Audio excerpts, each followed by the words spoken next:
Hi guys. Hi guys, sorry. I would do this thing with my vocals. Welcome to episode 34 of the Second Nature podcast. It is in fact the last episode of the year 2020. What a year. What a curveball. Indeed. If you're listening to this in 2021, like Hannah said, this was the last episode in 2020. A eventful year. Mm-hmm. An interesting year. A roller coaster type year. Yeah. Yeah, some people very much benefit from this year and had their best year, the best year of their life in terms of like where they are financially, where they are now. But some people had the worst year of their life. Some people it was a mid-year with regrets and with achievements. So yeah. So, I definitely know that Jeff Bezos had the best year of his life. This guy said, I can't believe what is happening. If they thought I was a billionaire, I'm a trillionaire now. Yeah. That was crazy. Amazon, I was going to say Tesco, Sainsbury's, Asda, Morrison's. Mm-hmm. They have not suffered. All they have not no supermarkets. 100%. But yeah, I guess all the toilet roll companies. Yeah. Man. No, it's in these times where you think, oh, what should I have started up that would have been what can last a pandemic? Zoom has definitely benefited from a pandemic. Microsoft Teams. Even though Skype had the head starts and they fumbled the bag, but Microsoft Teams. Even though people always mention Zoom, corporations are using Microsoft Teams. They don't use Zoom. So, but yeah, this episode, guys, is just going to be like a roundup of 2020 highlights in the world and in the Christian world as well. People might say, why are you making that distinction between the two? Well, we are in the world, but we are not of the world. That's word. That's Bible. That's Bible right there. So I guess there's one pressing topic that happened recently. But it's not really fair to speak on someone who's not around anymore. We are talking about Ravi Zacharias. We had an episode. Where it was mentioned. Oh yes. I think it was the episode of Michael Olasope. Sorry, what are the chances about the fact that the episode where we're talking about oh my god, sexual abuse. Yeah. Oh my gosh, that is God, this you? Episode where we talk about sexual abuse is the same episode we talk about the death of Ravi Zacharias. Yeah. I think that's episode 22 or 23. And then Ravi Zacharias is accused of sexual abuse. Yeah. If you were listening to this and you're thinking, oh yeah, here it comes, they're going to bash him. No, that's not what's going to happen here. First of all, he's dead, so he can't defend himself. It's just a bit strange to talk about allegations to someone who is actually not alive. When they did it to Michael Jackson, it was weird. Yeah. So I think, I was just it's just difficult when, this person can't, they can't defend themselves. They can't repent. Well, to us anyway, they can't. There's nothing they can do they can do to fix the situation because they're gone. I guess it's good to know the truth about someone and the character. And I think it just comes to show that, sin can get anyone, even some of the greats that we look up to in the faith, can still fall. But I feel like it still doesn't negate what he's also done for the faith, I think. And I think it just shows how human, how even the greats that are human, fall, and the only person really who can be our true role model is Jesus. And I think we're reminded of that every day, to be honest. Yeah. I want to say as well that for the longest times, people have tried to blame the charismatic preachers or people of influence in the charismatic circles as the ones who fall the most.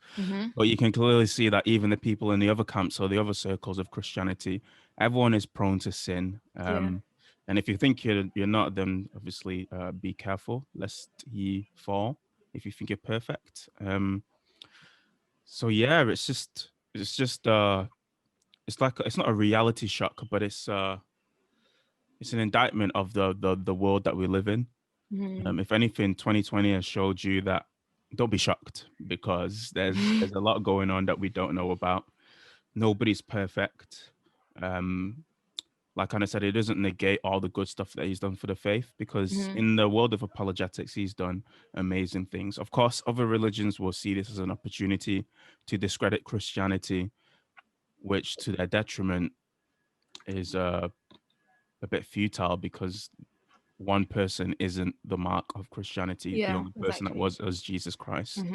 If we judged Christianity based on every single person in this world, then it probably wouldn't be a very good religion. Hence why the King of Kings and the Lord of Lords came down on earth and died on a cross so we can get salvation. Amen.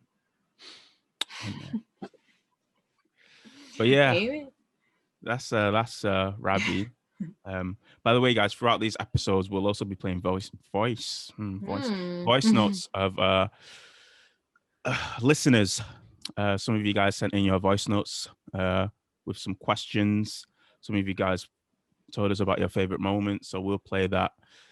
We'll try to answer some of the questions, and we'll respond to some of the moments in there as well. But I guess we can kickstart off with the start of 2020, when we thought we were going to go into World War III. That was hilarious, by the way. Yeah, we were making a lot of. Was so funny. Yeah, we're making a lot of World War III memes, not knowing that the Earth was going to get shaken to its core. With a pandemic. True, right? Yeah. Like, as we were joking, and people were saying, "How can we be joking about a World War III?" Which is true, because people had become incredibly desensitized to jokes and crude jokes, and even Christians were joining in. And there was a question of, should Christians really engage in this kind of comedy and humor? But Corona got everybody, whether you made those jokes or not. And we're locked into our house. At the time of this recording, about an hour ago, it was announced that Manchester's in Tier 4. Surprise. Not specifically Manchester, but a lot of places. Birmingham, Leicester. Leicester deserves it though, but and other places. Which is making me think, why don't they just announce a national lockdown? Yeah, because 3/4 of the UK of the population are on the Tier 4, so it's like... Yeah. And when we've prayed for wisdom for the governments, for the leaders, obviously orchestrate and lead us in these times, they've shown themselves to be really incompetent, and it's really bad. Right. It's really bad. Of course, we'll still continue to pray.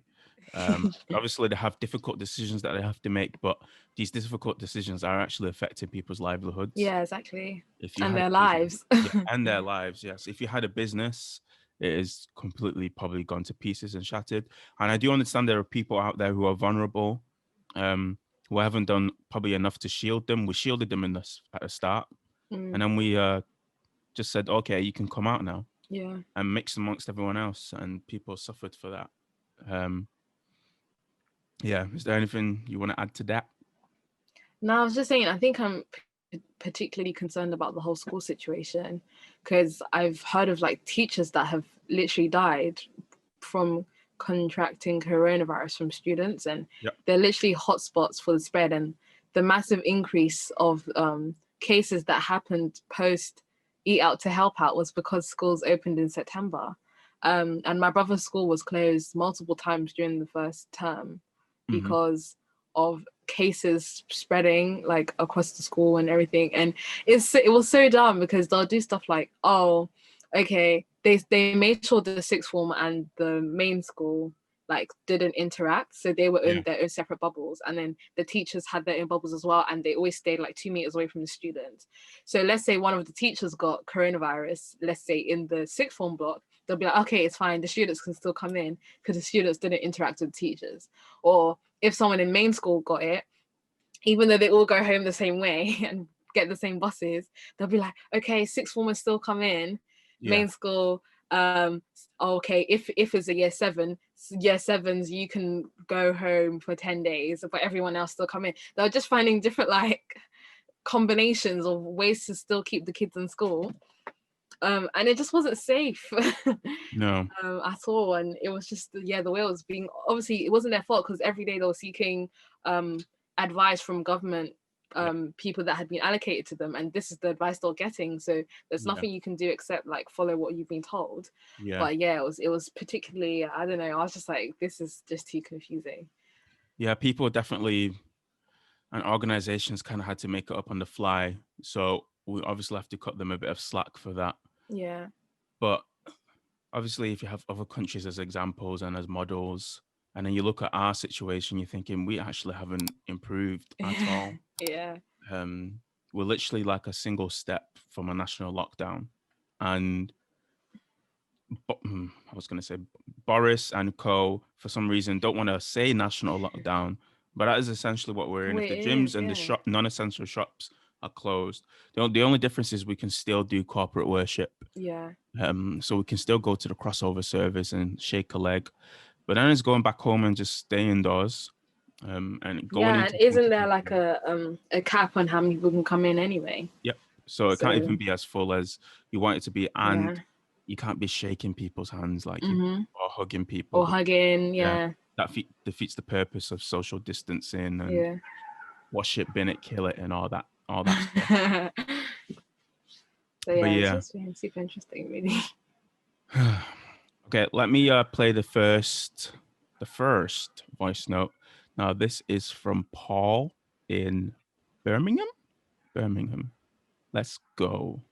Hey, Second H gang. My name is Paul.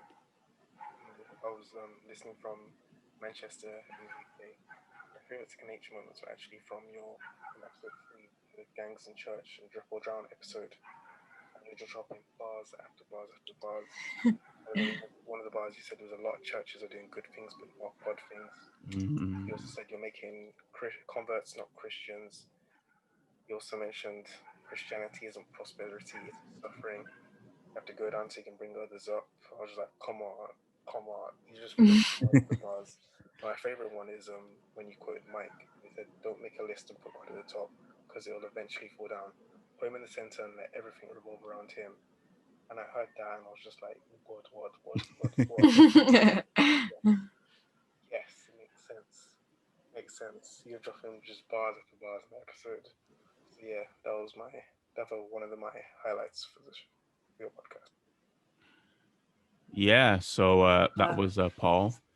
I don't even know. Nice. Yeah, what episode was that? Was that like episode 3? Episode 3. Yeah. Drown. Yeah, that's true. About Mike's quote of not putting God at the top of the list, because otherwise he'll trickle down. Yeah. It's better to have him in the center, at the center of it all, and then just having. Revolve around him. I think that's shown itself to be particularly true this year. Because like, even though we haven't had things to do, we've had things to do. Like we have been busy, even though we haven't been busy. You know what I mean? Like, and I think it's a lot of people found it hard this year to like keep God at the top of their list, because things started happening. They're like, oh, we're running out of toilet roll. We have to coronavirus like is at the top of the mind. About that. The toilet roll. How am I going to get home like from uni? How am I going to get home from work? Am I even going to get to work? I've lost my job. I have no money. Like, how am I going to pay my rent? So all these things, God just goes. Yeah. On top of the fact that a lot of churches are streaming, so you can watch like 2-3 streams, and then people got stream fatigue. So they weren't even watching streams, and you can't physically go to church, even though in the latter stages of this year you could. But because obviously the numbers are limited, if people feel like they have to register to go, they're just like, I'll just stay in bed. And watch from home, watch snippets. But this year has definitely shown how people view, i.e., this pandemic and a lot of the things that that were happening in 2020, because we had a lot of deaths. And even then, when I think about it, It's like, do we use like a worldly view, a worldly lens to see the world around us, or do we use the Christocentric lens to interpret the world around us? And this year has definitely shown a split, especially in Christianity, of how people perceive things.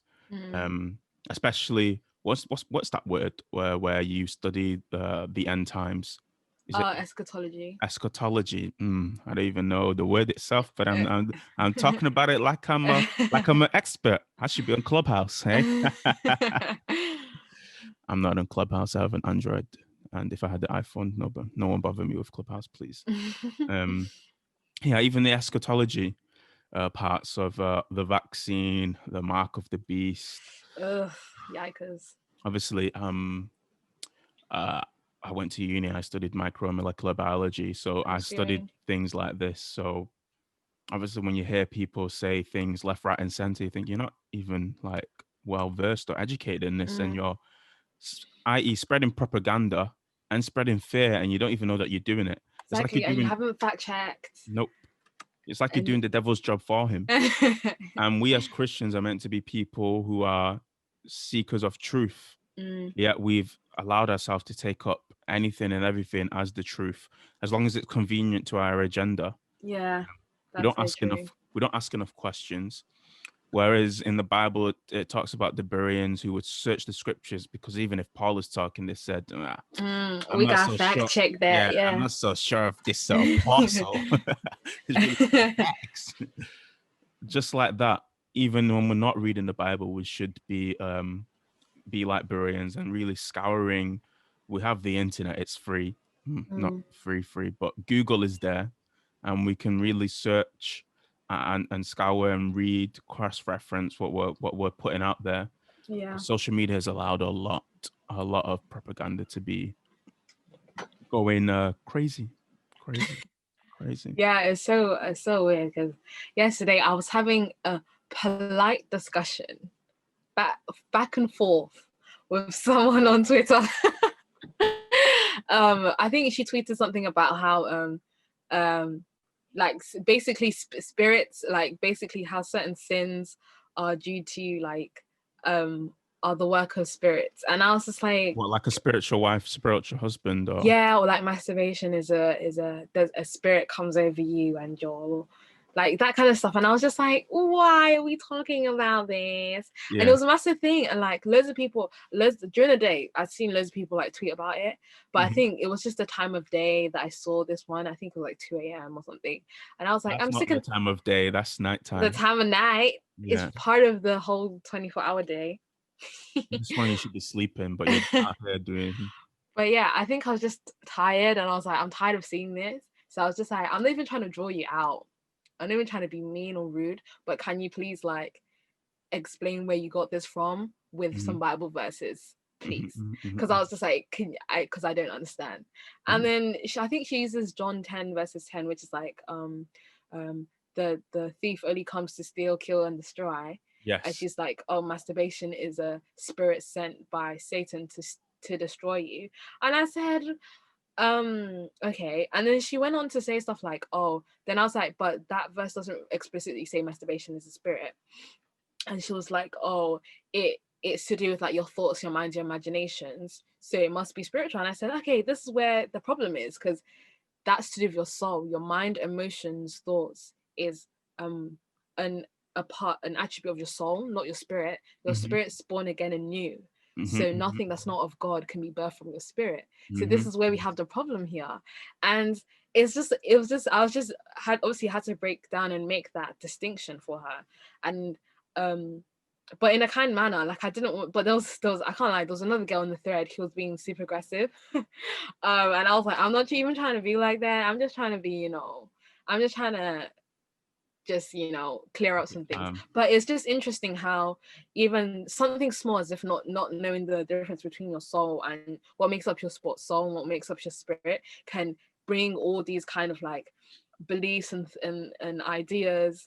Because I don't know why people, we said this in the soul tie episode, but people are so obsessed with their spirit being tied to another spirit that's not God. Why? Why do you want that? It sounds exciting. It sounds riveting. It sounds it's that hot topic that in the Christendom, especially in the charismatic circles, that they just like to talk about.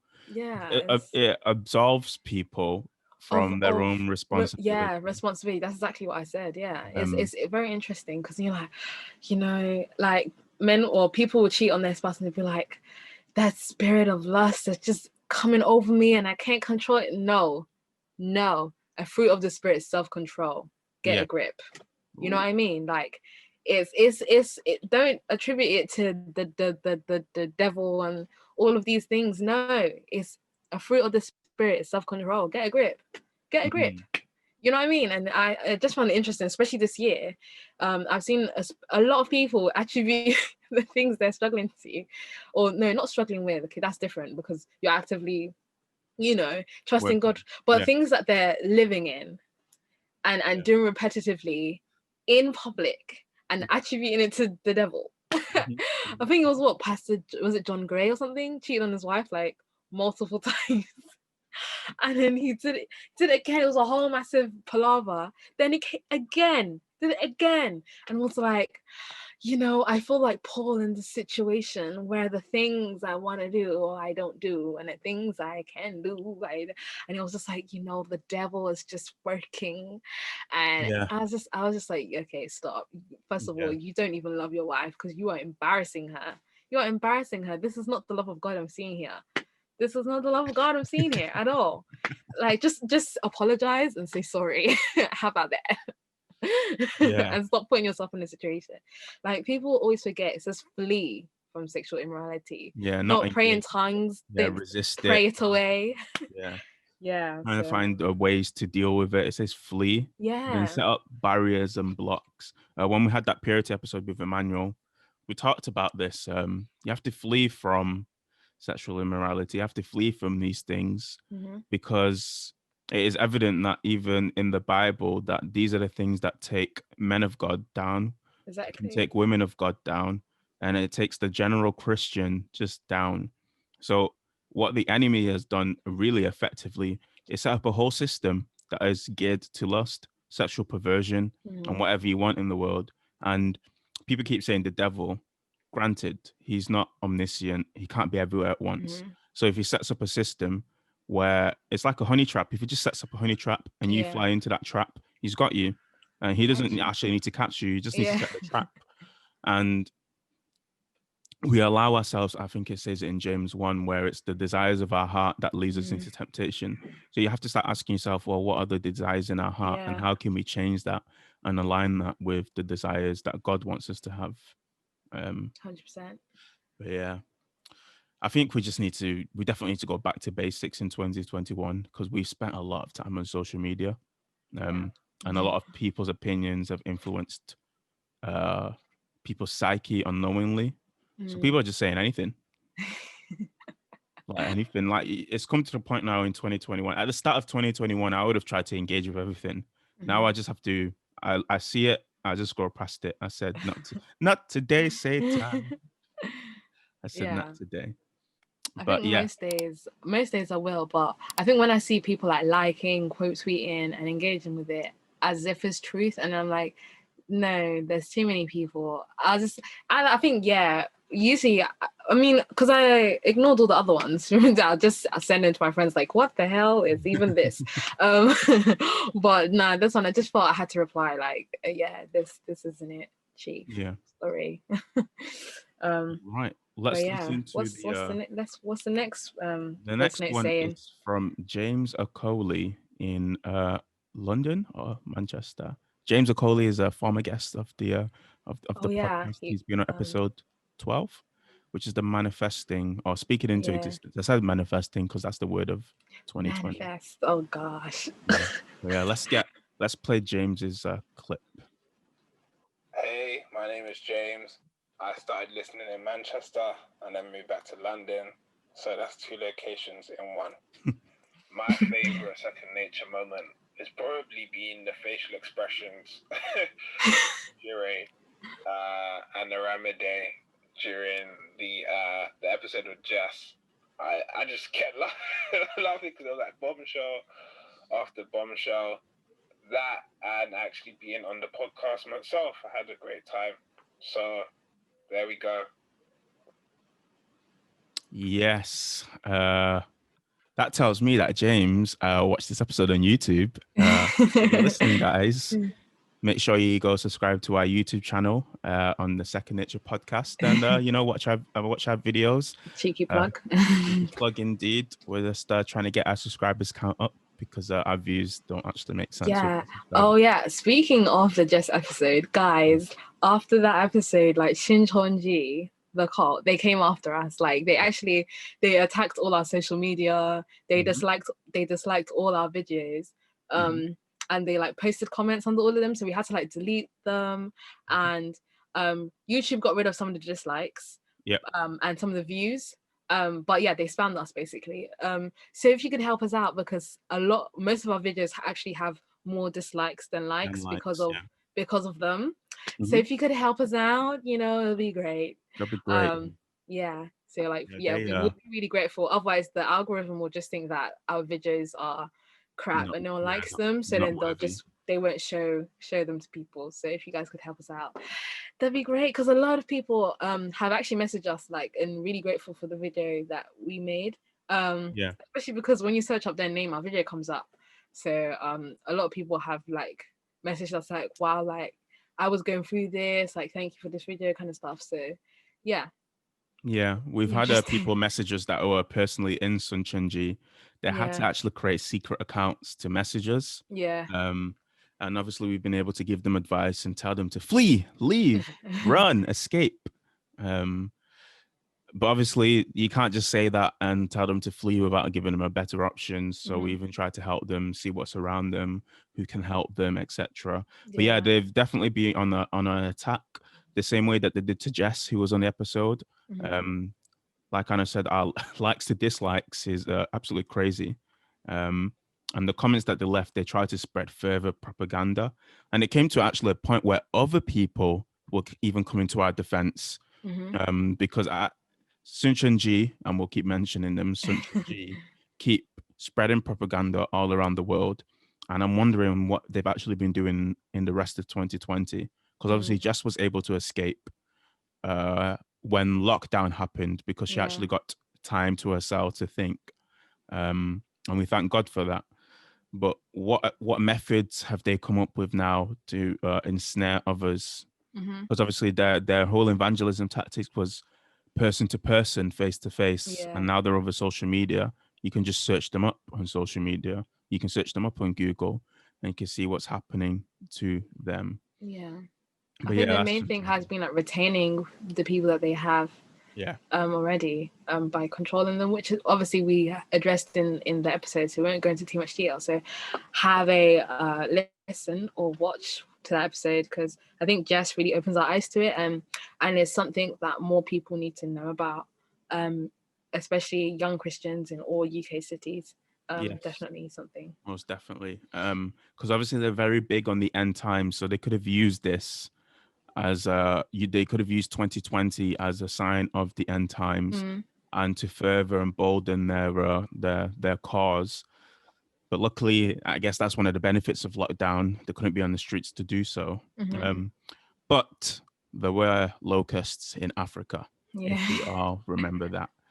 And the massive forest fires. Yes. So the world was burning.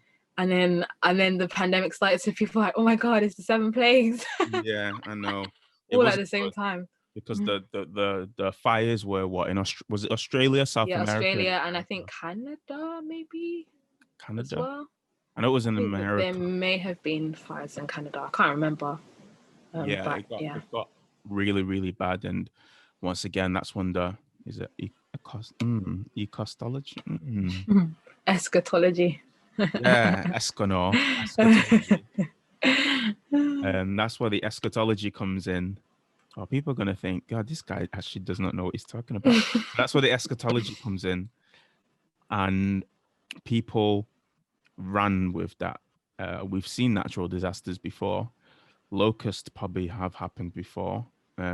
obviously the pandemic has happened before. It happened in 1918, so 102 years ago.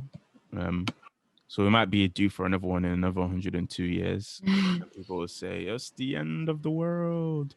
It's the end of the world as we know it. But yeah, should we go on to the next one? The next one. This is Fola Jimmy from London, student in Manchester as well. Hey guys, it's Fola, and I just wanted to congratulate you guys on your first year of running a successful podcast. I believe it's a truly edifying podcast. You guys really deserve all the praise. And I would like to say my favorite podcast episode will be episode 22, featuring Michael Olasope, where you guys have a deep convo on sexual abuse. And I remember at the time why it was so great was that the current climate on social media was so tense and like filled with despair, and you guys literally came for, like, people were coming forward about their abuse stories, and you guys did that episode just to really shine a light in a dark place, and like you shared some key perspectives on Christianity, which personally I wasn't hearing enough at the time, and I think that was just truly amazing, and like you guys like really came through, I guess. So also, my question for you guys would be, would we ever see a live Second Nature podcast? Yeah, that episode with Michael Olasope was a really, really good one. It was really deep, but Michael just makes it so easy because he's obviously really well versed in the topic. And that's what we need more of. We need more people who actually have lived the life, who know what they're talking about. They're not just chatting air. And that was a sensitive topic because on social media at the time, like Fola said in that voice note, the climate was absolutely ridiculous. Now, I already know that women get sexually assaulted onto the nth degree, like high degrees. But to see it come out publicly, and then even a list is created, and then to see men absolve themselves from the guilt of what they've done, to me was just astounding. And this is why I'm saying, like, sin can get anyone. And if you think that you can't be touched, you've got another thing coming, brother. You've got another thing coming, sister. No one is free from it. So we actively have to, well, other camps would say you don't have to fight it because you're already free from sin. But you have to be on guard against these things. And it was good that he prayed for any of the victims that have suffered from sexual violence, sexual abuse, because it's a difficult topic, and it's something that affects people so deeply, and it can affect their relationship with Christ because their views can become so distorted in everything that they do. But that's why our God is a miracle healing God. Our God is a God of reconciliation. Our God is a God who can mend the brokenhearted, the broken in spirit, the broken in emotion. And yeah, we just thank God for that. Yeah. Very true. Yeah, that's so good. Yeah, I think it was important. I think I messaged you and I was like, can we do an episode on this? But can we invite someone? Because and then I think I had seen Michael's article on it, and I was like, oh, and also there was the whole like cancel where everyone's tweets from like ages ago was being pulled up, and one of Michael's tweets were pulled up, but it wasn't actually his tweet. He had retweeted it. But obviously back in the day, retweets was way different because it quotes the tweet, and then he responded to the tweet in his next tweet. But someone pulled it up and said, oh my gosh, like look at him, he tweeted this, and he got quite a lot of backlash, but then it wasn't actually something he tweeted. And if you actually look at his account, and he had to like issue a whole apology and explain himself, and I was like, no, don't explain yourself to these people. But yeah, so I think I thought he'd be a really good guest to kind of invite on, because he was an active, like he had experienced the whole cancellation thing that happened with it, as well as actually experiencing sexual abuse himself, and then also having been very outspoken about it and having a whole ministry based on it. So I thought he'd be a really good guest, and he really was. Really, really good. I think it was definitely one of my highlights as well. It has been one of mine as well. So thank you, Michael. If you are listening, thank you once again for coming on. 2020 has definitely been a year of cancel culture again, and it continues to go for social media and canceling absolutely anyone and everyone. And it's actually come to a point now where you just have to think, this person that they're canceling, is this even worth canceling for? I mean, is there anything really worth canceling for? Because at this point, we are saying that there's no redemption for anyone. People can't come back. And when Christians do it, it doesn't bode well, because God gives us every single chance to be redeemable. Obviously, we've already been justified because of the blood of Jesus Christ on the cross. But if we can't allow other people to be able to be redeemed, then we're in a sticky situation. If we can't forgive others, even though we're asking for forgiveness, it's a bit of a mad one. What we doing? Yeah. What we doing? We have to be countercultural. And if we're doing the cancel culture, then we're just following the tide and following with the flow. And I was going to say this kind of started from the Me Too movement, but obviously Harvey Weinstein this year got sentenced to prison for his sex crime. So he got what he deserved. It allowed people to speak up, and it took a while. Definitely took a while. But justice was done. Justice was done. Even though justice wasn't done in lots of other cases. Yep.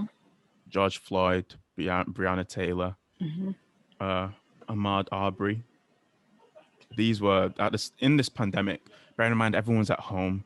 Everyone has their eyes glued to a screen, and we are seeing the death after death after death of innocent people. People will say, well, George Floyd wasn't really innocent. Have you seen his record? Yeah. Does that justify having a knee on his neck for 9 minutes for him to die? Sorry, guys, if you're listening, you're thinking this has become really down, depressing. But that's what people would say is the general energy of 2020. There's been so many losses, and because we haven't been able to celebrate with the world events that would have happened this year, like the Olympics, like the Euros 2020. I'm just mentioning sports stuff, but sports actually does have that kind of ability, like festivals that you would have gone to. Some of you would have gone to Afro Nation to spread the gospel, of course. Park Life in Manchester, Glastonbury, Coachella, all that stuff. None of that happened. Everyone was at home. Everyone was doing IG radio with Tory Lanez. I forgot about that. Oh my gosh. The rise and fall of Tory Lanez. From 1 minute being at the top, and then the next minute he's shooting behind. Next minute bottom barrels. Yeah. What a shame. Guys, the world will build you up, and then it's not that they'll tear you down. You will do something to allow them to do that. But to answer Fallow's question about when are we doing a live? Well, it's a panoramic. So it's a Pandora box. So, we don't know. Because obviously we still in a pancreatic, so maybe for our 2nd year anniversary. Well, hopefully when things are back to normal. Yeah. When we're hopefully not in this by this time next year, things will be somewhat normal-ish. I doubt it. I highly doubt it. The furlough has been extended to April, and we're going into the new year, 2021, which was 2020 was meant to be everyone's year. It was the year of vision. It was meant to be the year where everyone just mean, we did see a lot of things more clearly. Like we saw a lot of things as they were. Yeah. A lot of truth came to light, which is a different kind of vision. Revelation. Revelation, indeed. Yeah. So the pastors weren't wrong. They weren't wrong. The kind of vision it was just about God sometimes does things we don't expect in a way we don't expect. You said you want money, but then he'll give you money in a different way. Prosperity, but he gives you prosperity in your health, not your finances.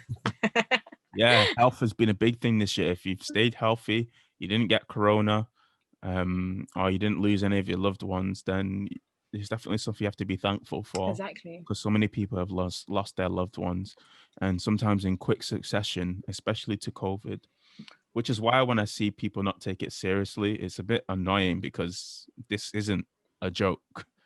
The government isn't doing it to inconvenience us, but I suspect that they are doing that to Manchester, but that's beside the point. It's because there's genuine concerns. So live show, hopefully next year, if not a year after that. Yeah. Maybe we'll do like a live YouTube thing. Oh yes. In a panoramic. We'll see. Panasonic, yeah. Yeah. Let's play the next voice note from someone who has the same name as you. Anna. Me? Oh. Anna Ruth. It's my housemate. It's Anna's housemate. Yeah, she lives with another Anna. AR. Hey guys, it's Anna Ruth. Congratulations on your 1-year anniversary for your podcast. Been loving almost every single episode and your consistency is impeccable. I think one of my favorite was when you had Little Black Book on and you were discussing false teaching. Honestly, it really helped me understand how essential it is to read and know the Bible for yourself, because we can't be ending up like Paula White out here. Come on. Like, if I had a question, it would definitely be, when are you dropping your hoodies, please? Oh, I definitely love these. Yes, and strike.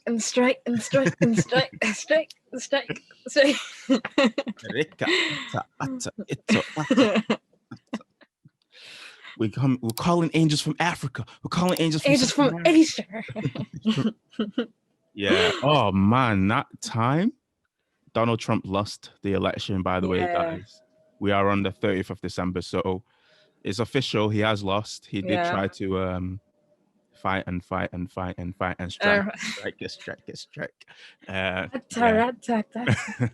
Biden has won.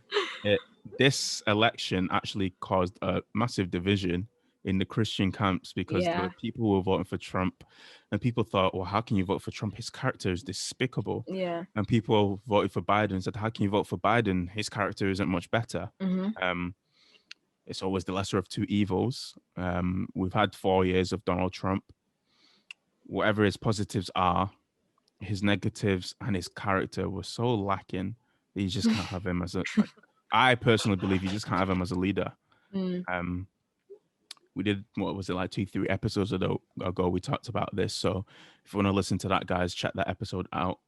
But yeah, to go back to Anna Ruth's voice note, the false teaching one was definitely an interesting one, because we kept seeing prominent leaders saying things that weren't biblically correct. Wild.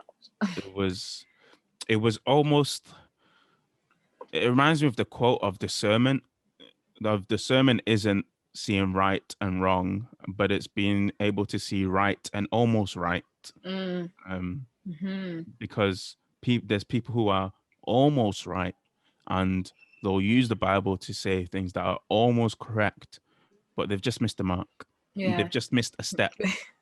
They either haven't fully delved into the context, or they're not even fully quoting it, or they're applying it into areas that just don't make sense. Yeah, I think especially the letters. I think Tim Mackey and John from the Bible Project did a really good podcast series on this. So if you go check out the Bible Project podcast, they have a series on how to read the letters. And even though the letters make up such a small percentage of the Bible, they are disproportionately the most preached about or used as like the major kind of supporting verse for a sermon or series. And imagine like listening to one side of a phone conversation. You're not getting the full picture, and that's the same with the letters. So I think it's there's a lot of like quotables in the thing. And I think we've spoken about this before, but it's very, very key that we have, you know, the context, who he was talking to, what kind of problems was going on in that church at the time. Was the book actually written to the people who it's named after? Like, apparently Ephesians may not have been written specifically to the Ephesians, but it was circulated in that area, and also went to the how do you say the church? I'll just say Ephesian church. Is it so Ephesus? Ephesus, I want to say Ephesus. Ephesus church. I know it's Ephesus, the place, but I guess the Church of Ephesians, we'll say that. So like Only when we know these things, so, Ephesians. so when we're looking at these things, you're not using the context of Ephesians and being like, oh, this was happening in Ephesus at the time, because it wasn't specifically written to the Ephesian church. I think it was Ephesians, one of the books. Anyway, go listen to the podcast, don't quote me on that. But it's very interesting, because when people go, okay, we're doing Ephesians 6 today, in the Ephesian church, this is what's going on. Okay, there are some relevancies to what was going on in the church of Ephesians, but if it wasn't directly addressed to them, then where was it addressed? What kind of area was it addressed to? You might not know the specific church, but what's going on in this area, or the places that it circulated. We need to be looking into these kind of things. When Paul said women don't speak, what was going on in the church at the time? In that church, women were actually spreading problematic doctrine. So he was just like, to stop any confusion, women just don't speak in church. So, but then we have now translated this to literally, if you're a woman in church, don't speak, don't be a leader, don't do this, don't do that. And it's interesting how we're taking things, not that there's nothing relevant to us, but we need to know what it was addressing, so we can know what's relevant to us to take.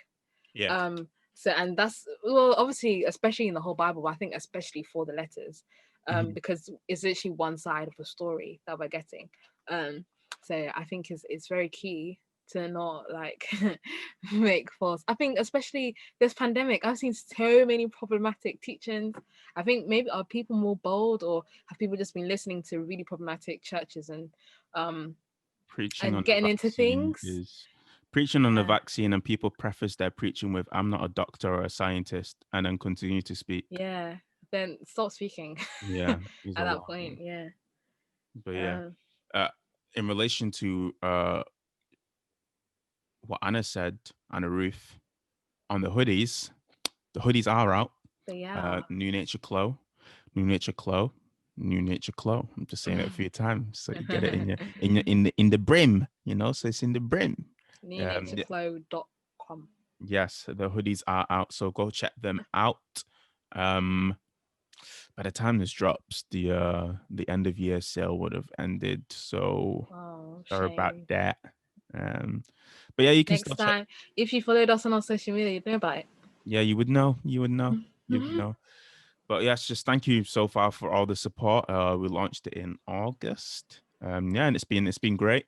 Hopefully 2021 will be even better for us. There's still a lot that we have to work on with it, but we just say thank you to the people who purchased and the people that still listen to this pod and support us and help us. Surprisingly, this podcast isn't actually free to run. We actually do need to pay for stuff. Unbelievable, right? I can't believe it. So yeah, we just thank God for that. Glory.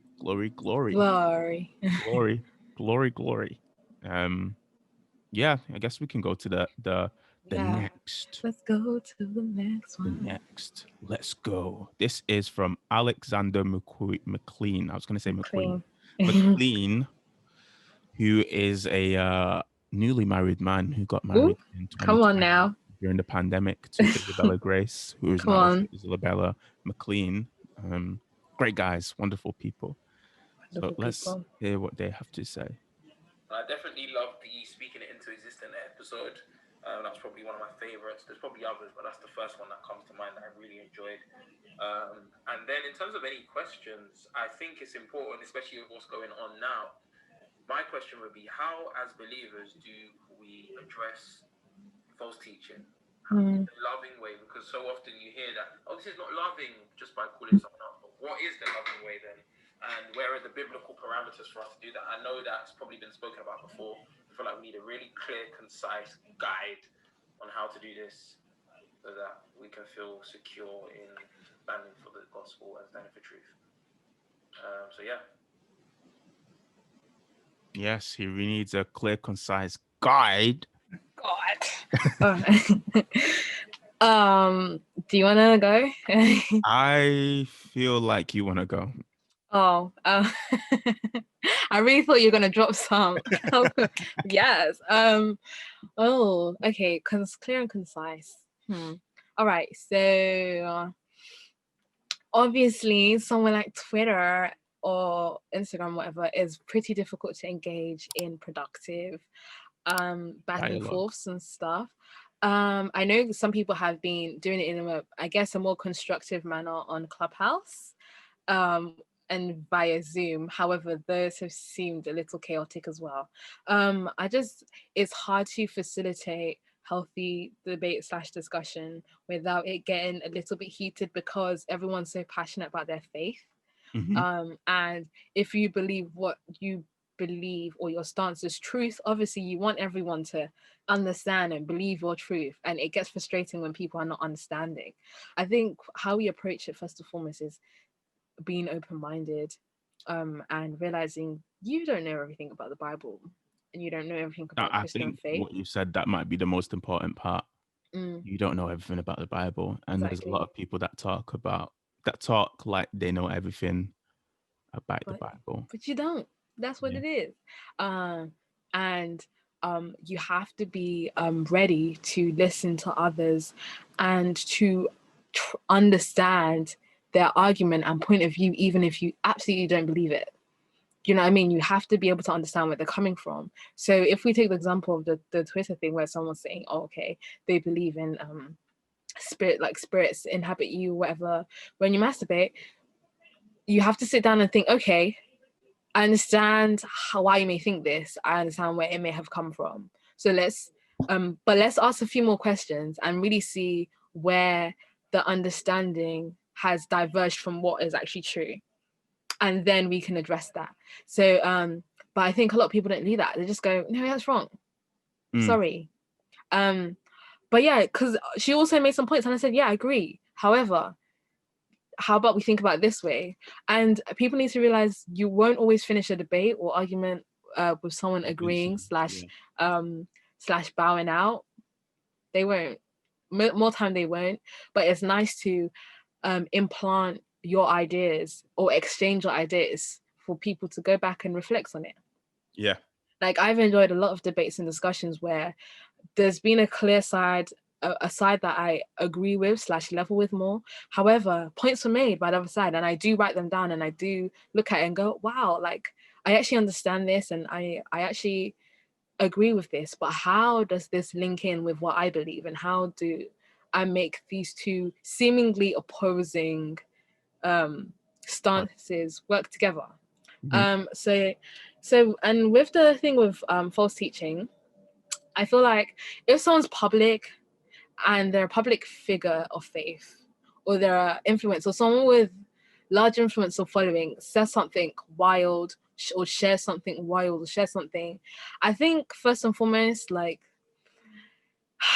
don't approach with, I think people go straight to the cancel thing, like, yeah, get him or her out of here.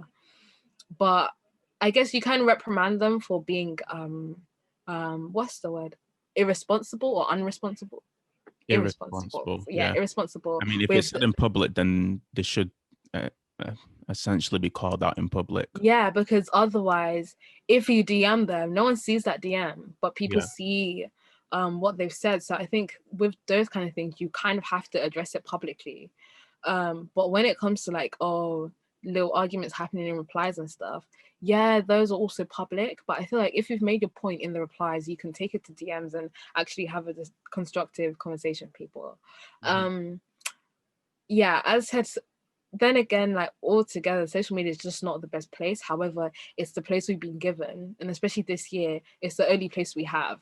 So we need to learn how to adapt, like addressing / correcting things that are just problematically bad. Because there are some things where I feel like you can overlook. Like if someone says, you know, I don't know, something, if someone says something like that doesn't affect the fundamentals of their faith and is not problematic, I just feel like you can, don't lose your breath on it, like, you know what I mean, don't get a heart attack over it. But when it's something fundamental, like attacking, you know, the Trinity, the resurrection and death of Christ, what Christ, you know, Christ being the Son of God, God's dwelling in heaven, like I've heard some wild things about that, and stuff like that. When it comes to, you know, things that attack what's fundamentally Christian, I think that's when you really should be clearing that up. Or what the Christian stance is, like Christian stance on the vaccine. You know, like people saying luciferase means that it's a sick, like that is just so wrong. Don't get me started. And some people Lucifer are so gullible. Light bearing, like, yeah, exactly. Light bearing, and finding fireflies, and we said, and even that wasn't it. He was given that name by the Catholic Church. Because Morning Star, he was known as the Morning Star, so the Catholic Church gave him the name Lucifer in Latin. So that wasn't even his biblical given name. So it's just like when people know these kind of stuff, you don't. Yeah. So I think when people attach Christianity to real world problems, and lead people astray, or they lead people to misconstrue things, like such as elections, such as responses to pandemics that may be illegal, like coming to church and saying that if you don't come to church, you're not, you know, a person of faith. You don't actually believe that God is healer and God protects you, stuff like that. When you're actually, because Jesus says, you know, give to Caesar what's Caesar. Like, you have to follow the law of your land, and you can't use Christianity to not do that, because even Jesus is like, pay your taxes. The hell. So like you can't use Christianity to bring up things that will definitely be illegal, unless it's like contradicting the Bible, like absolutely contradicting. Then obviously you have to stand up for your faith, and if that means being prosecuted, that means being prosecuted. But I mean, we live in a free country, like, more time, it's not going to have anything to do with your faith directly. It's just going to be things that are misconstrued. So I'd say address things that need to be addressed in public, especially when it's misconstruing Christian fundamentals and beliefs. Because if people see it and misinterpret what it means to be Christian or what Christians believe, then you need to stand up for the faith and be like, no, God's word says this about this situation. This is actually false. So I think in situations where you have to stand up for the gospel and what God has said about certain situation, 100%, you got to do it. 100. But yeah, I feel like that wasn't concise or a good guide at all. Gosh, yeah. So it's not easy. So I'm just saying, stand up for the faith when you have to, and don't start arguments, and don't be rude. Like, don't be sassy. I hate when people have like sassy like comebacks at each other, and like have wit matches about Christian stuff. It's just so distasteful. Like, you don't have to do that. So please avoid that as well. Like, just like if you're getting angry, just step away from it, or just be like, okay, thanks for all you've said. I hope you can reflect on some of the stuff I've said, and then just leave it there and go. Yep. I would add read your Bible. Pray every day. But also read some of the books of these dead theologians. They've written great, amazing things. If that's too heavy for you, there are still people who are alive who are still writing amazing things. Read and make informed decisions. Seek the truth, because you will arrive at it. You won't be like one of those people, I think it's in Timothy, that want to arrive at the truth, but they never come to it. And then they just devise their own truth and do whatever they want. And this is how they see things. Just always be at the beck and call, at the mercy of the Holy Spirit to lead you into interpretation. It is well to interpret the scriptures, to interpret what you're reading. The last thing you want to do is allow your own mind, your own worldview, your own thinking, the society you live in, to influence the Bible that you're reading. No, That's all I gotta say. You know what That's I'm saying? on period. Yeah, that's it, man. You know what I'm saying? There was a lot of deceptions, obviously, this year. One of them was everything was cake. That trend annoyed me so much. That was too stressful. That was so. And the thing is, I was seeing it so much, and I stopped seeing it. But then Mwaka, our friend, would DM me with more videos of things that weren't cake, things that were cake, but didn't look like cake. And I said, "There's no way that this is cake." And people would cut it up. I said, "Oh my gosh!" So if we can be deceived from video, how much more can other people deceive us with their words? Yeah. Never mind the baking of cake. Yeah. Oh my gosh! Another thing about deception, you know, Wayfair and the whole like conspiracy theory about Wayfair. Oh no way! That was just crazy, man. I swear, like so many things happened this year, and then President Trump had an impeachment trial. Yeah. Like he got acquitted. Yeah. Man. Yeah. Well, we have the final voice note. This is from Shewa. Okay. From Manchester. We'll listen to this, answer that, and we'll round it up. Hello, it's Shewa here from Manchester, UK. My favorite bit of the Second Nature podcast is the episode on Shincheonji. I think it's SJG cult. And I found it really interesting because I'd never heard of a cult that took people out for hot drinks and coffee and tea. And that was the first time I'd come across them. And I just found it really interesting hearing about Jess's story and what she learned and how she actually managed to leave, and the advices that was given to any sort of people that are stuck in cults and wanting to leave. So yeah, I loved it. And big congratulations on your first anniversary. I've been a fan since day one, and I'm so happy that you guys are here. Thank God. Thank you, Shewa. That was really beautiful. It is indeed Shincheonji. It's a hard name to pronounce. I feel like the mere mention of them attracts some of their agents. They start perking up. But the kingdom of God will not fall. We will stand in Jesus' name. That's right. Yeah. I totally forgot what she just said in that voice note, you know. SCJ, she said that they've been a fan since day one. So we thank you for that. Thank you for all the people who've been listening to us this year, especially in a pandemic. And originally, we didn't think that people would actually listen because obviously people normally listen on their morning commute. I personally have still been going to work all throughout the Panasonic. I've been physically traveling to work. I haven't been working from home. But yeah, I didn't think people would be listening, but you guys have stuck with us. You've listened to us. And it's been really great and really amazing. So I just want to say a thank you. Thank you from the bottom of our hearts. Yeah, it's been a great year. It's been a great year indeed. 2021. We hope things are looking up for us. If you're listening and if you actually ever want to come on the podcast, please feel free to message us. We'll be happy to have anyone on that listens to us. Anyone that wants anything to talk about. We are not scared. We're not overly protective over the platform. This platform is for people who want to come on here and talk about pressing issues that they don't feel like people are talking about in the Christendom. I believe that is it. Anna has muted herself because her dad is actually speaking really loudly outside the door. But that is okay. So I guess we'll... Wow, draw her out. This is the plights of being back in London. In Tier 4. Yeah. And then coming back to Manchester in Tier 4. In Tier 4. I mean, it's great. So now there's no gyms open and there's no shops, which is just...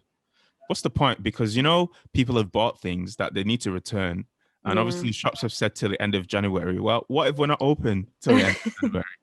They're going to be like, listen, we told you what the cutoff date was. It's not our fault that Boris shut us down. But yeah, guys, anything else that you want to add, Anna? No, I just want to say here's to a good 2021. Yeah, and Yes. I hope it's full of more W's than L's. Indeed. Yeah. We only want W's over here. You know what I'm saying? Yeah, so follow us on Spotify and Apple Podcast. Leave a review.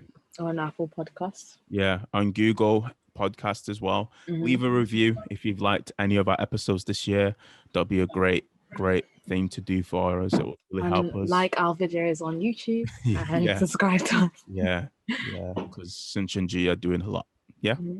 We're probably going to put Shincheonji in the title of this video when we drop it on YouTube. You'll see what we mean, what happens. They come out in droves.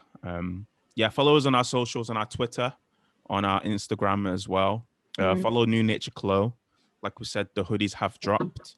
More stuff will be dropping next year. Second Nature isn't going away. We're going up, baby. So yeah, with that, I will say peace. Love. And all them things there. Happy New Year, guys. Happy New Year, guys. Peace out.